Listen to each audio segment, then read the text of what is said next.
यहाँ पर हम देखेंगे लॉजिकल रीजनिंग का ये नेक्स्ट टॉपिक है डिसीजन मेकिंग। डिसीजन मेकिंग में क्या होता है, जैसे कि तमिलनाडु के किसी इंजीनियरिंग कॉलेज में प्रवेश के लिए कुछ निम्नलिखित मापदंडों को संपूर्ण करने की आवश्यकता है। कौन कौन से मापदंड दिए हुए हैं यहाँ पर, जैसे कि उम्मीदवार को कम से कम 60% अंक एचएससी में तथा या फिर 50% अंक सीबीएसई में लाना चाहिए। दूसरा क्या दे रखा है, उम्मीदवार को एचएससी में सैद्धांतिक विषयों के साथ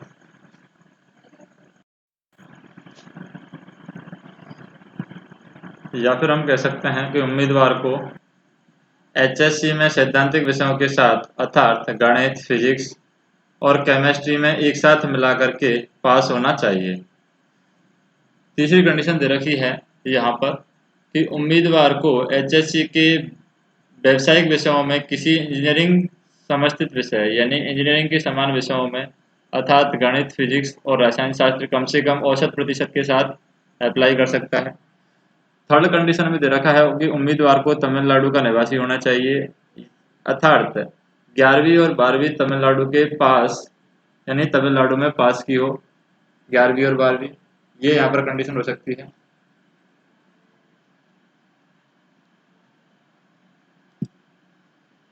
नेक्स्ट हम देखें यहाँ पर नेक्स्ट कंडीशन क्या हो सकती है कि उम्मीदवार को कम से कम प्रवेश परीक्षा में 60% अंक होना चाहिए। ये फोर्थ कंडीशन दे रखी है। और फोर्थ कंडीशन में कुछ छूट दे रखी है। पहली कंडीशन क्या है, ये तो पहली कंडीशन में छूट दे रखी है यानी 60% अंक ना हो, तो पहली कंडीशन में छूट है कि उम्मीदवार को खेलों में अच्छा होना चाहिए, उम्मीदवार को खेल कोटा से प्रवेश हो सकता है। और एक कंडीशन दे रखी है यहाँ पर, इसमें थर्ड में यानी तमिलनाडु का निवासी है उसमें कंडीशन दे रखी है कि थर्ड के साथ उसके माता पिता या गार्जियंस को प्रवेश के साथ तमिलनाडु में लगातार 5 साल तक सेवा देनी होगी। और उम्मीदवार राज्य कोटा के तहत भी अप्लाई कर सकता है। अगर उसके माता पिता रह रहे हैं तो राज्य कोटा के तहत भी यहाँ पर अप्लाई कर सकता है। तो ये एक और यहाँ पर कंडीशन दी हुई है। तो यहाँ पर क्या करेंगे, हम प्रवेश की बात करते हैं। जैसे कि मान लो कि चाणक्य आंध्र प्रदेश में पैदा हुआ है, तमिलनाडु में पैदा नहीं हुआ है, और बड़ा हुआ है सीबीएसई में 60% अंक मिले हैं, उसे प्रवेश परीक्षा में 50% अंक प्राप्त हुए हैं, तो उसका एडमिशन होगा या नहीं होगा। तो सबसे पहले तो बात करें कि वो आंध्र प्रदेश में पैदा हुआ है, ना तो उसके माता पिता ने तमिलनाडु के लिए सेवा दी है, तो पहली कंडीशन तो यहाँ पर सेटिस्फाई नहीं हो रही है। तीसरी कंडीशन में जो छूट दी है वो भी सेटिस्फाई नहीं हो रही है, और तीसरी कंडीशन भी यहाँ पर सेटिस्फाई नहीं हो रही है, ना ही वो तमिलनाडु में पैदा हुआ है। तो यहाँ पर हम देखें एचएससी सीबीएसई वाली तो इसने कंडीशन सेटिस्फाई कर ली है, 60% और 50% अंक मिल गए। पीसीएम और ये सब्जेक्ट भी यहाँ पर दे रखी है कि सीबीएसई में 60% अंक मिले हैं उसको, और यहाँ पर वो तमिलनाडु का नहीं है, इस कंडीशन को सेटिस्फाई नहीं कर रहा है। और प्रवेश परीक्षा में 60% अंक चाहिए, ये इस कंडीशन को भी सेटिस्फाई नहीं कर रहा है। इसका मतलब उसका एडमिशन यहाँ पर नहीं होगा। पहले को सेटिस्फाई कर रहा है, दूसरी को सेटिस्फाई कर रहा है, लेकिन तीसरी और चौथी को यहाँ पर सेटिस्फाई नहीं कर रहा है, तो इसका एडमिशन हम नहीं करेंगे। दूसरी हम बात करें जैसे कि प्रिया तमिलनाडु की निवासी है, तो ये थर्ड कंडीशन सेटिस्फाई हो गई। एचएससी में सैद्धांतिक विषयों के साथ 75% अंक प्राप्त हो रहे हैं, इसका मतलब फर्स्ट कंडीशन भी सेटिस्फाई हो गई, 60% अंक चाहिए। प्रवेश परीक्षा में 65% अंक मिल रहे हैं, यानी प्रवेश परीक्षा में 60% चाहिए थे, ये कंडीशन भी सेटिस्फाई हो रही है, यानी फोर्थ कंडीशन भी सेटिस्फाई हो रही है। तमिलनाडु वाली कंडीशन भी यहाँ पर सेटिस्फाई हो रही है। तो हम क्या कहेंगे यहाँ पर कि इसको एडमिशन देंगे या नहीं देंगे। तो सेकंड कंडीशन देखते हैं कि सेकंड कंडीशन में क्या दिया हुआ है।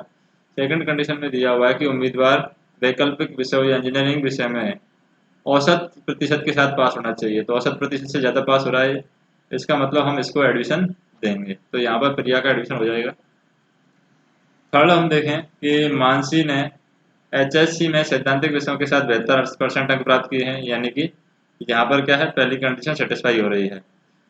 और प्रवेश परीक्षा में 65% अंक प्राप्त किए हैं, यानी फोर्थ कंडीशन भी सेटिस्फाई हो रही है। उसने कर्नाटक में एचएससी की पढ़ाई की है, यानी तमिलनाडु में उसने पढ़ाई नहीं की है, लेकिन उसके पिता 2010 से तमिलनाडु में रह रहे हैं या कार्य कर रहे हैं। तो पिता अगर 5 साल पिछले 5 सालों से सेवा दे रहे हैं तमिलनाडु में, इसका मतलब कह सकते हैं कि अदर स्टेट कोटा से उसका एडमिशन हो जाएगा, क्योंकि यहाँ पर 72% अंक एडमिशन में दे रखा है, 65% अंक सैद्धांतिक विषयों के साथ उसने पास कर ही रखी है। तो ये सारी कंडीशन सेटिस्फाई हो रही हैं। और जहाँ पर वो तमिलनाडु की नहीं है, तो उसके पापा पिछले 5 सालों से तमिलनाडु को सेवाएं दे रहे हैं, इस वजह से उसका एडमिशन यहाँ पर हो जाएगा। नेक्स्ट बात करें, जैसे स्वाति ने HSC में व्यावसायिक विषयों के साथ 80% अंक प्राप्त किए हैं और वह 11वीं और 12वीं की पढ़ाई तमिलनाडु में कर रही है। तो यहाँ पर हम देखें कि 80% अंक उसके मिल रहे हैं, 11वीं पढ़ाई 12वीं की पढ़ाई उसने तमिलनाडु में की है, लेकिन ये यहाँ पर दे नहीं रखा है कि उसने एक्सटेंस एग्जाम में कितने अंक प्राप्त किए हैं। तो यहाँ पर एक्सटेंस एग्जाम में अंकित नहीं दे रखे हैं, तो हम ये डिसाइड नहीं कर सकते हैं कि वो एडमिशन लेने लायक है या नहीं है। तो आंकड़े यहाँ पर अपर्याप्त हैं, यानी चौथी कंडीशन के बारे में यहाँ पर कोई भी आंकड़ा नहीं दिया हुआ है। तो ये आंकड़े अपर्याप्त हैं, इसलिए इसके एडमिशन के बारे में हम कह नहीं सकते। नेक्स्ट हम देखें, अगला क्वेश्चन दे रखा है, राहुल ने प्रवेश परीक्षा में 62% अंक प्राप्त किए हैं और CBSE में सैद्धांतिक विषयों के साथ 45% अंक प्राप्त किए हैं। वह जूनियर श्रेणी में ऊंची कूद में राष्ट्रीय खेलों में गोल्ड मेडलिस्ट रहा है, तमिलनाडु का निवासी है। तो तमिलनाडु वाली कंडीशन सेटिस्फाई कर रहा है। फोर्थ में यहाँ पर उसके 60% अंक नहीं आ रहे हैं प्रवेश परीक्षा में, लेकिन यह 60 प्रवेश परीक्षा में 60% अंक आ रहे हैं यहाँ पर, और CBSE में यहाँ पर 65% अंक यहाँ पर नहीं आ रहे हैं, 45% अंक ही आ रहे हैं, लेकिन यहाँ पर स्पोर्ट्स कोटा के थ्रू उसका एडमिशन यहाँ पर हो जाएगा। तो इस तरीके से यहाँ पर डिसीजन लिया जाता है, जो भी सिचुएशन दी होती है उसके अकॉर्डिंग ही हम यहाँ पर डिसीजन लेते हैं।